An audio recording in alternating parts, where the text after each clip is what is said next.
Hello everyone, আজকে আমি বানাবো ডালের বড়া।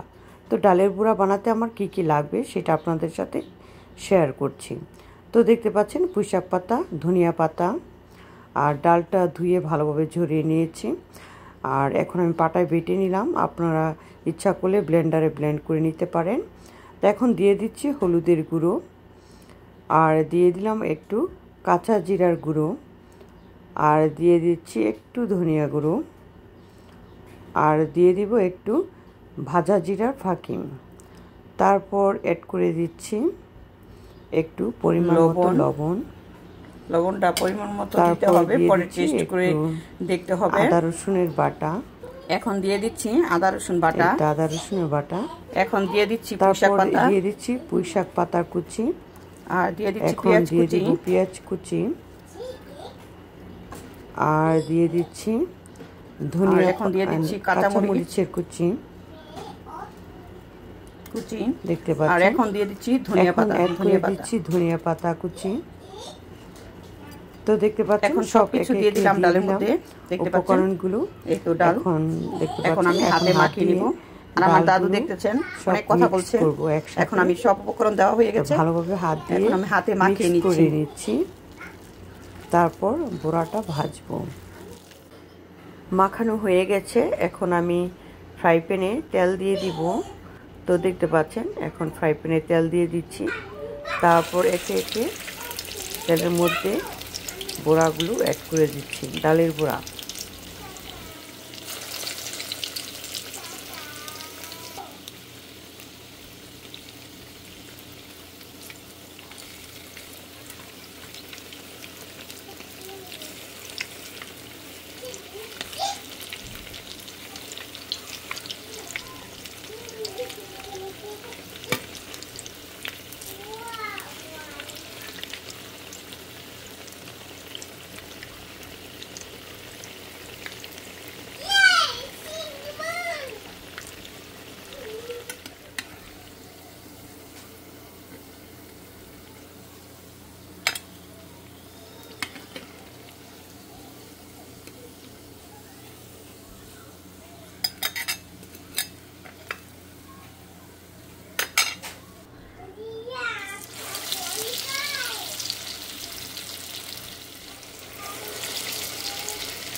এই তো রেডি হয়ে গেল মজাদার ডালের বড়া বা পাকুড়া, দুটোটাই বলতে পারেন।